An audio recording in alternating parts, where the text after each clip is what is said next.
Welcome back to Nes Generation. Today, we're going to be taking a look at the 10th edition of Nintendo Power, which features the awesome Batman on the cover. And we'll be taking a look at two other games featured in this issue, the sports game Super Spike V-Ball, and the cerebral and spooky Shadowgate. Let's jump right in.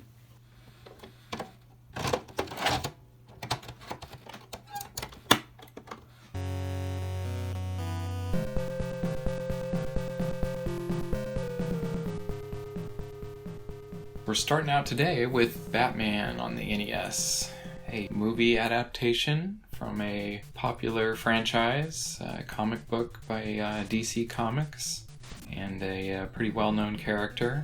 What did you think about Batman, Laurel? I thought it was a pretty cool game. It was really difficult because I wasn't really used to the switching of the controls. Mm-hmm. Because most of the time with games that I play now, or other games even in general, you'll have one button for close range attack, and then you have whatever ranged. Yeah, your close attack and ranged attack. Yeah, when you have a lot more buttons, it gives them a lot more freedom to do things. So that definitely was a thing on a lot of the older games, was creative control schemes to allow you to do things. Usually it was just, going into a menu to, like in Mega Man or something, to select your different abilities. And then here with the select, sort of cycling through your different weapons on the side there. Did you have one that you liked the most of his? No. So that's the boomerang one. I think I used the most just because it was the first one that after you stop using his punching attack. Mm-hmm. Yeah, I think that's actually an interesting point. Is the sort of the order they're in, and that you do have to cycle through each weapon type. So I wonder if for most people playing, and I think that was the same when I played it, that I tended to stick with the boomerang the most. It kind of gives you the ability to stun the enemies and damage them. So a lot of things you could stun them and jump over if you needed to. I thought it had really good music.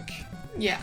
It has some pretty cool kind of cutscenes and artwork stuff. I didn't see. I think I only saw the one in the beginning, but... Yeah, so kind of reminiscent of what we saw in Ninja Gaiden. So kind of that was one of the earlier ones that had that idea of kind of cutscenes. Especially with some of the movie tie-in stuff, they're trying to kind of give it a cinematic feel. And then I think they did a pretty good job with the... a lot of the backgrounds had kind of a dark, moody feel, and I think that worked well with the limited color palette on the NES.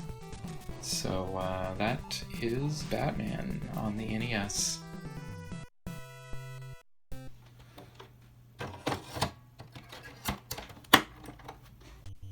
So I think you really enjoyed Super Spike V-Ball, it seemed like. Yeah, most of the time when I say I had way too much footage, I'm talking about 15 or 16 minutes. But for this one, I had 2 clips, and both of them were 30 minutes, 31. So... Yeah, so you really got into this game. And so, a kind of interesting thing for us was this was actually a game that we even played a while back. The first time I think I played on the NES. Yeah, because that was a couple years ago or whatever when I had broken out my NES and hooked it up to the TV and was showing you guys some of my old games. We actually played this quite a bit. So overall, what did you think of Super Spike V-Ball? I thought it was a pretty great game. Music was pretty good and peppy.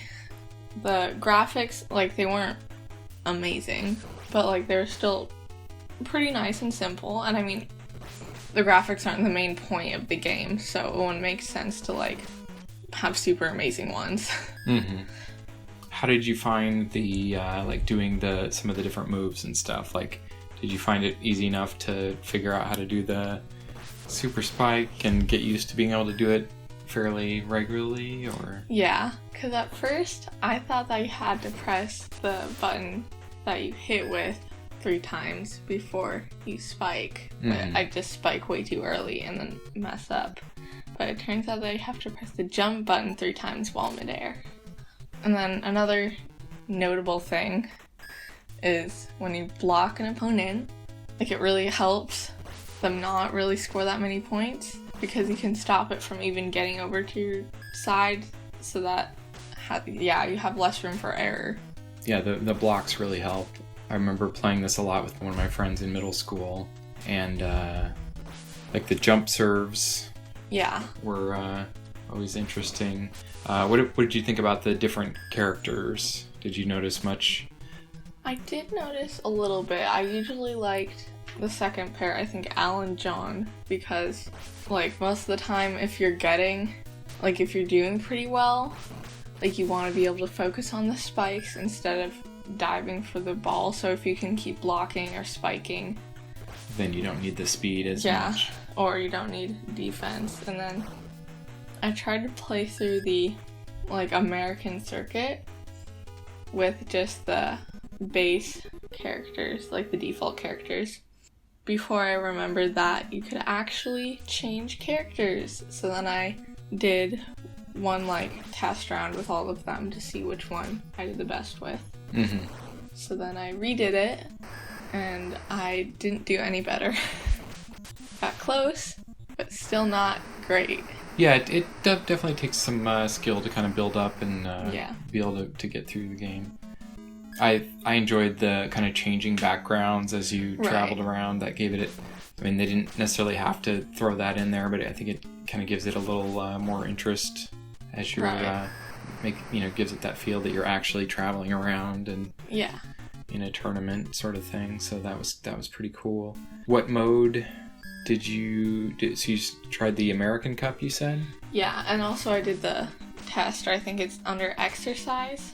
But that was the one I did just to warm up with different characters. And then I tried the World Cup, but I lost 0 to 15. So yeah, it's sort of the kind of easy and hard mode kind of thing. So definitely has room for kind of building up your skills and playing in the more advanced mode. So.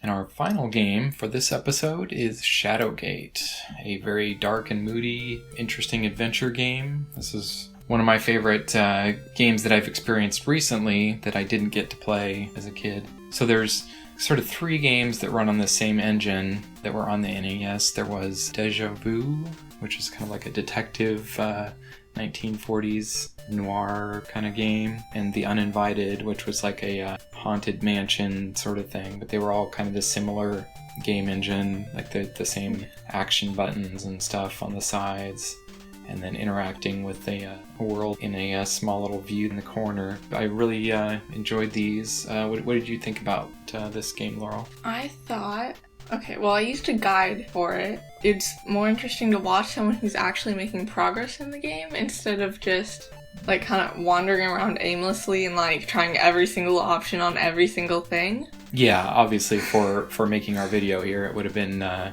much harder if you had played for hours and gotten through like 2 rooms or whatever.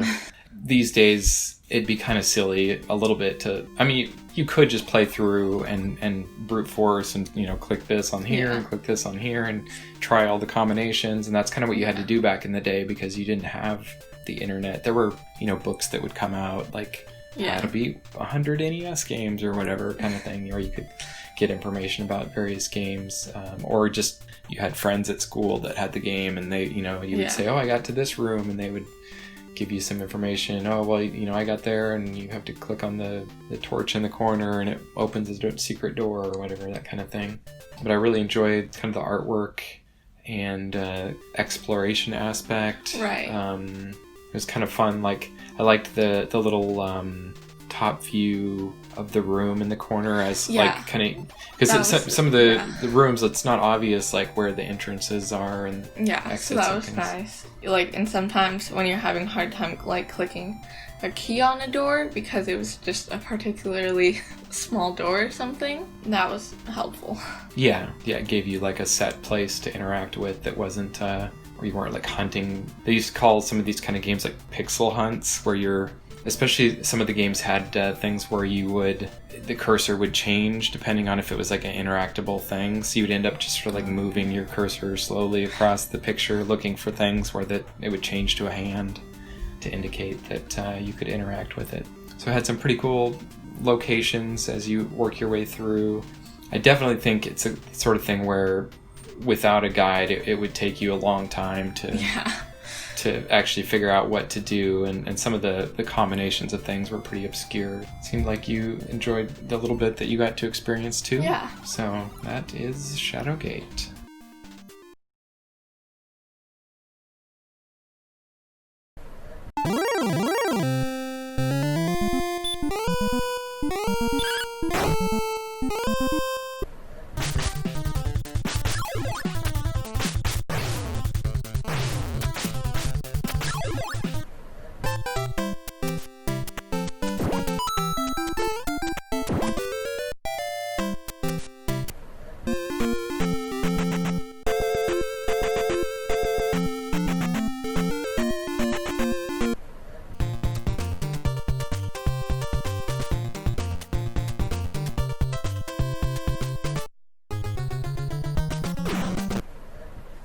If you enjoyed this episode and want to see more like it, make sure to leave a like and subscribe.